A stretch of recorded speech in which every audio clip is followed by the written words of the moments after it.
Russia and the US have agreed to create a lunar orbital station called Deep Space Gateway, which will open up opportunities to explore deep space as well as a return to the moon and missions to Mars.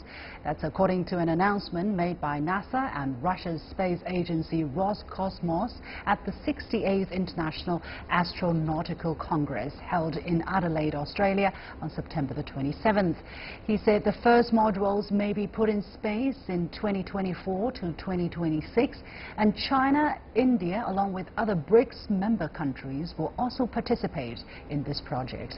Attention to space exploration is also being drawn to China, since October the 8th will be the 11th Space Day in China since 2007. What has China achieved with its space exploration, and how will this US-Russia project open new gateways towards deep space? To discuss this topic, I'm joined in Beijing by Zhang Fan, an associate professor of astronomy at Beijing Normal University, and by Roberto Battiston, president of the Italian space agency ASI, who has just attended the International Astronautical Congress. Welcome, gentlemen, to both of you. Mr. Battiston, welcome to the show. You were there at the 68th International Astronautical Congress. Can you share with us some inside information about how the deal to create the Deep Space Gateway was made?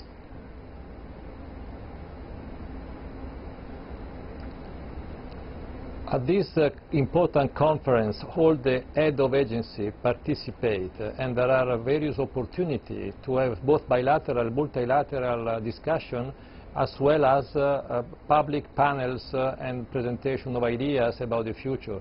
The topic of what happened in the next years, after 2024 in particular, which is the current date for the International Space Station extension so far, is the key topic among the agencies about space exploration. It clearly is very important.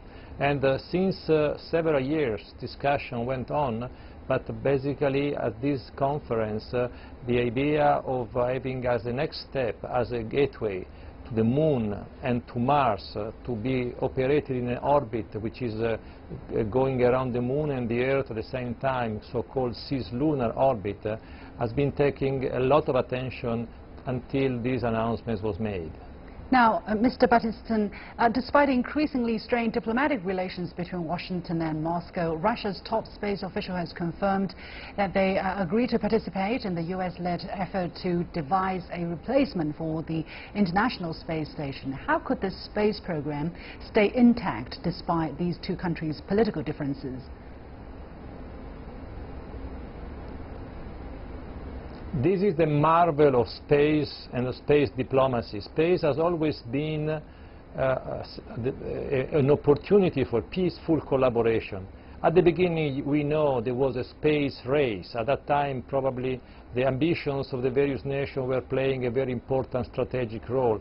But since the space station has been built and developed, now it's about 20 years since its conception of the space station, it has been demonstrating how effective it could be for peaceful collaboration. Let's remind that the space station was conceived when the Cold War and the Berlin Wall were still there, and has continued to operate and to prosper and develop with the collaboration of Russia, United States, Europe, Canada and Japan for all those years. Whoever has more than 16 years, less than 16 years, has been born with some astronaut of the space station operating continuously in space. So it's a reality which has demonstrated that the peaceful space operation can be done even when difficult times on Earth are present.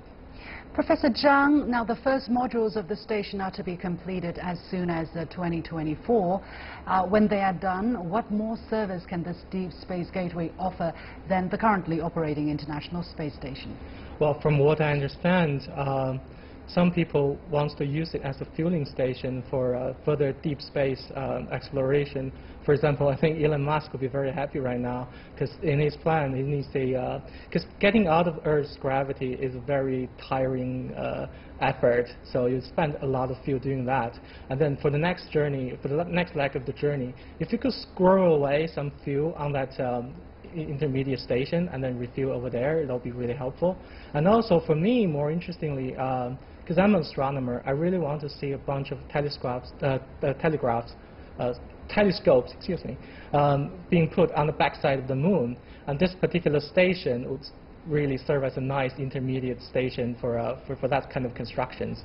Mr. Battiston, now at the current International Astronautical Congress in Australia, participation of BRICS countries in this Deep Space Gateway project was also approved. How could these countries participate and what could be their roles in this project? First of all, we must stress the fact that to be really successful, the next generation of space or ambitious this space exploration project program have to be global in participation of the various countries around the world, the spacefaring countries. So China, India, Brazil, and the one which are the Emirates, which are now being more and more active and capable to participating to space program more and more complex, must be together in this enterprise, in this program to go far from Earth, aiming to Mars with intermediate step to Moon. China has a tremendously powerful and impressive program about the Moon, both circumnavigating the Moon, landing in the Moon, and eventually getting sampled back. And this clearly demonstrates that all the conditions are set for considering participation to this new enterprise, where putting together the resources, the planning, and the goals is making a very effective program possible.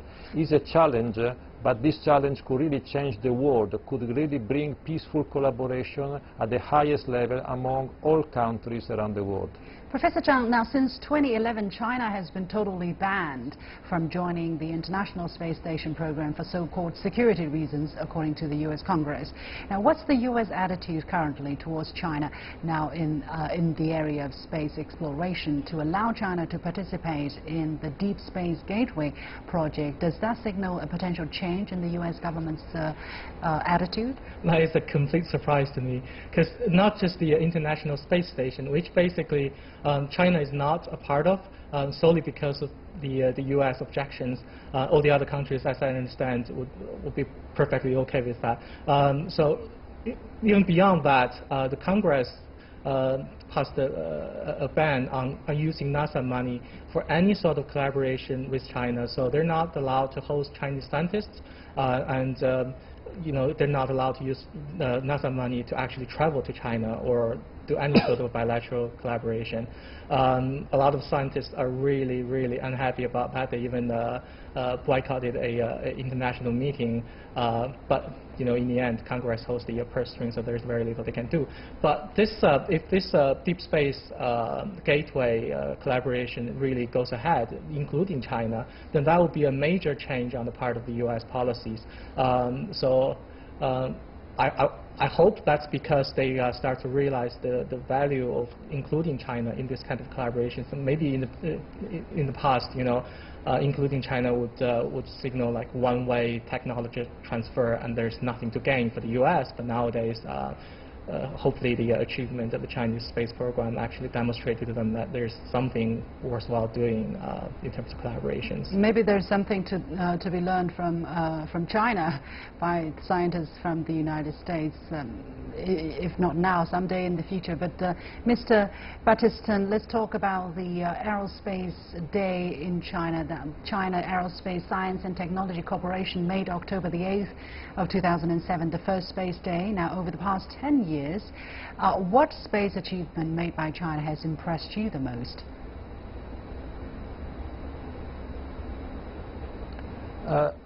What impressed me the most is the coherence of a plan and a strategy, which is, once it's defined, it developed over the years with steps which are well thought and with the improvement in technology, in goals and in reaches. China has developed very powerful launcher which can go anywhere in the nearby space and even to the moon. landers and is planning now, I mean, a recovery of samples from the moon. I mean, all of that require a tremendous amount of technology, achievement, investment, and human capabilities, and this has been demonstrated.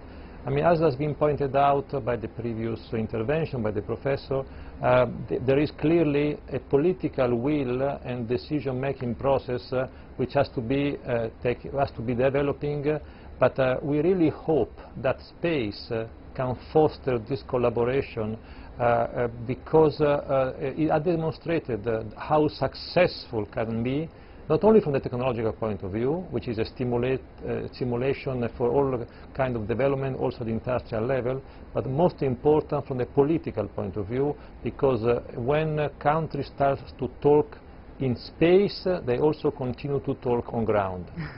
Yeah, and also, Mr. Battiston, China has decided to complete its space station dream in 3 steps, starting from 1992.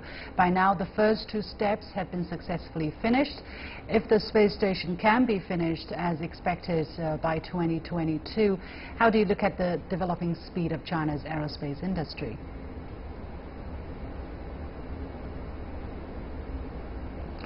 Certainly, we are looking to this development with a lot of interest.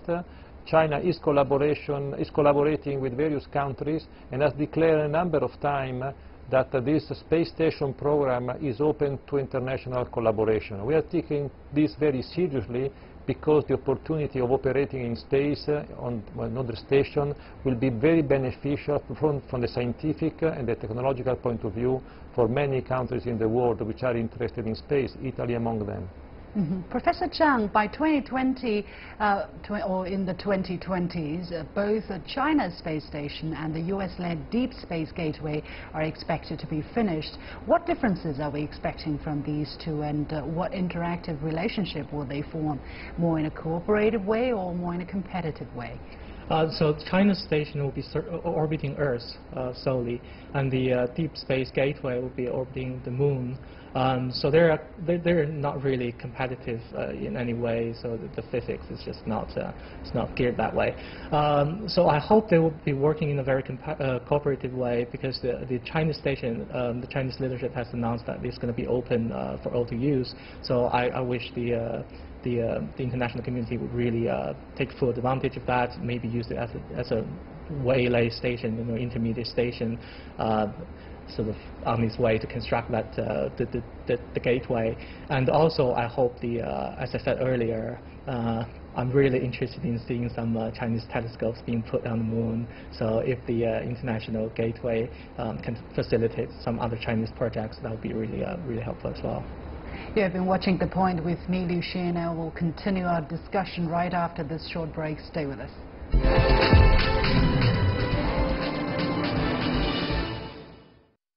Welcome back, and we are discussing space industry. And Professor Zhang, some people, both in China, especially in China, question that as a developing country, China has been putting too much effort, too much resources and spending on its space industry. How do you answer this question? Do you agree with that? No, I think apart from China, India faces that crisis a lot too. The issue is it's per capita issue, right? I mean, the space program is expensive, but we're also an extremely large country, so when spread it out, the burden on each individual person is not that large, especially if you compare it to real estate projects in China. But anyhow, the benefit of the space program actually outweigh that much cost already. For example, China has been very methodical in terms of its developing the basic infrastructure, space infrastructures, utility satellites like the remote sensing of weather satellites. So very recently there has been a new generation of weather satellite being sent up. That grabbed some media attention because WeChat started to use its photos for its start page or whatever. But that's not the important thing. There's a very capable infrared interferometer on board of that thing, so it can tell the vertical distribution of temperature and humidity. So that's very important for forecasting weathers. So the capabilities for that kind of things, I think China is unique at this stage to be able to offer that capability, and that would really help in terms of typhoon forecasting, major disaster aversion, that sort of thing. So yeah. Mr. Battiston, during the course of the development of space industry for Italy or in other European countries, have you had similar discussion whether this kind of high-end technological development will bring any concrete benefits to the people on the Earth, and whether it is worthwhile to spend so much money to do something which might not impact people immediately? Of course, there were continuous discussion with our political leaders to explain why the investment in space is fully justified. I can give a few examples because it's very clear. First of all, it has been demonstrated that every euro or dollar invested in space is inducing, depending on the field where it is invested, between 2 and 6 times return on investment because it's starting so many consequent application and benefit for the society. I give an example once for all. The navigation in China, you have the Beidou system, the GPS in US, and now the Galileo in Europe. They are for free giving to everybody using a cell phone the important information about how to move in the traffic, how to drive. Maps have disappeared because of that, and maybe people don't think that this is fully based on space services. I could continue with meteorology and with all kinds of information about emergency, but let's turn the argument another way. I mean, in Europe, for the European Space Agency, the total contribution for each European citizen per year is a pizza, one pizza to get the benefit in return from the space investment.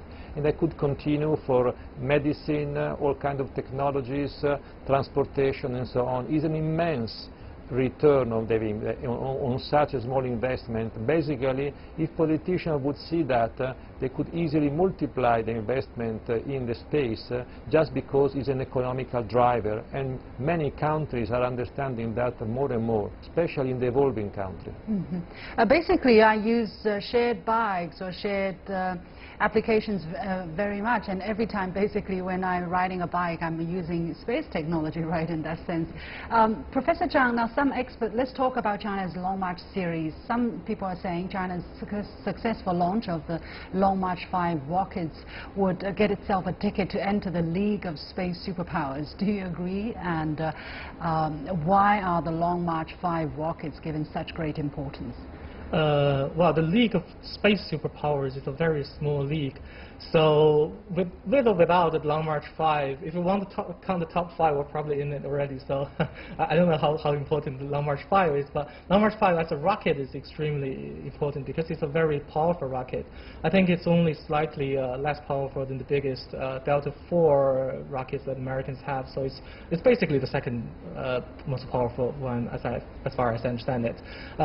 So that's very important for crewed space missions, manned space missions, because humans are very fragile. If you want to send a human up, you need to keep him or her alive, and that's a lot of extra stuff going on.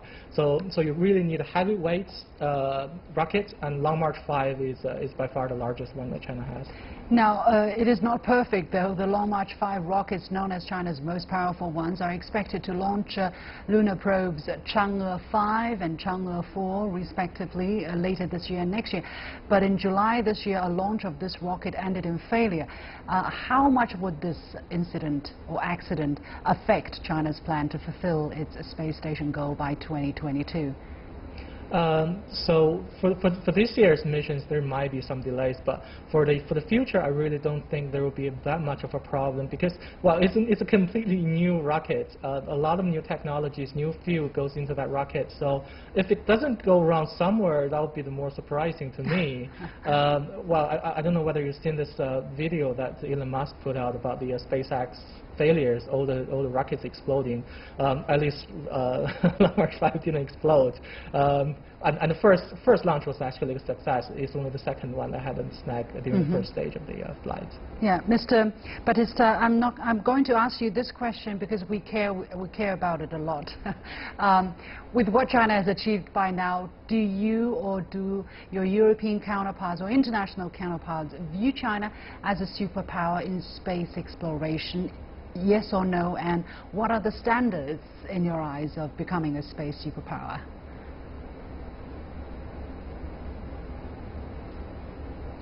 I mean, if I understand correctly the question, there is some noise in my air plug.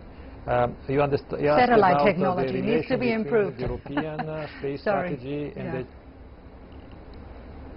the satellite. Yes, this is also true.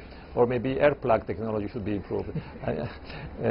So I mean, I would say that Europe and China have collaborations in scientific areas.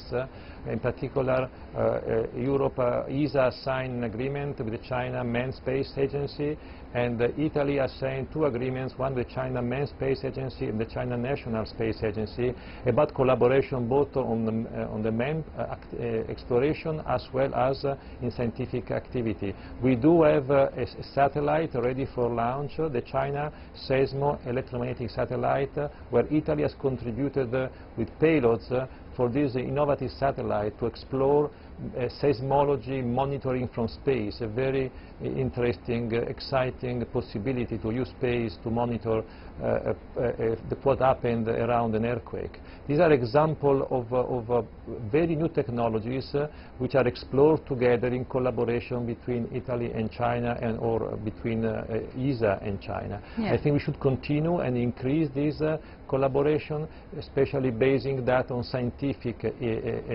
collaboration, where the issue of technologies is much less delicate than for other type of technological stuff. Well, I could see that indeed there was some communication problem, but that's okay. You didn't have to answer my previous question. Let me ask you this one. This one I hope you'll hear much better. It's about Italy. Now, Italy has joined the ISS program. Now, while Russia and and the United States strengthen their ties in space cooperation, what is the focus of the Italian Space Agency?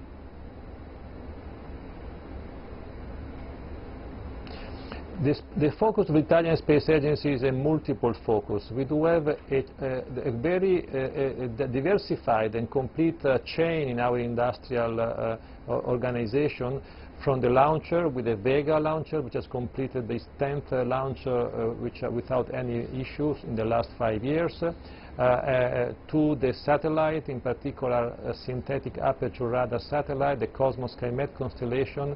We are moving on the multispectral, hyperspectral observation of the Earth, as well as participating with ESA on a number of important missions to explore planets around the solar system, measuring the sun properties, until this very ambitious program, which is the gravitational wave detector interferometer in space, named LISA, which is going to extend the incredible result which have been obtained recently with the interferometer on Earth into space, to a frequency range which is very much suited to study a lot of signals which are coming from the depth of the galaxies and the universe.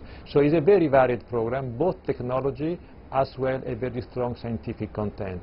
But the focus of the agency in these last few years has been more and more toward what we call space economy, meaning to making sure that the industrial sector, the private sector, has the opportunity to make use of this amount of data coming from satellites, both for navigation as well for satellite observing the Earth from various wavelengths, from various types of signals and sensitivities, to provide packages, applications which can be used in the commercial daily life, from monitoring the agriculture to monitoring the extreme condition of the weather, and so on and so forth. Thank you. Professor Zhang, let's look ahead a little bit. Now, some experts concluded that there are 3 keywords in future relationships between the world's leading countries in space exploration: cooperation, competition, and confrontation. How should big countries manage their interaction in the space industry in the future? It's a big question. It's a huge question, I know, but try. Right.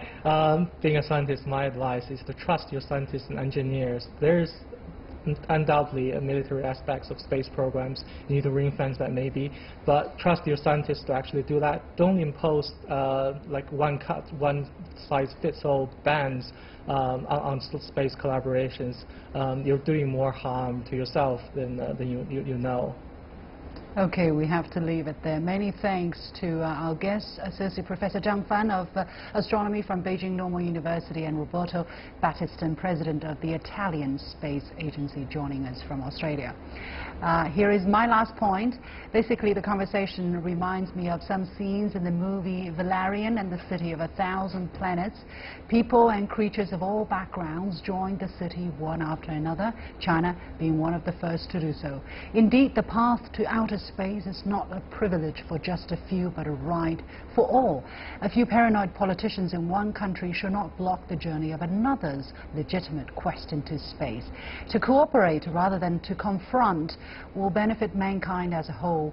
But when some country puts its interests before everything else, that of course could remain a distant dream. That's all for this edition of The Point with me, Liu Xin. I'm still optimistic. As always, you can follow us on Twitter and visit our Facebook page using the handle The Point with LX. Download the application called CGTN Live to watch our show on your mobile devices, or go to YouTube and look for CGTN The Point. Thanks for watching. You've got the point.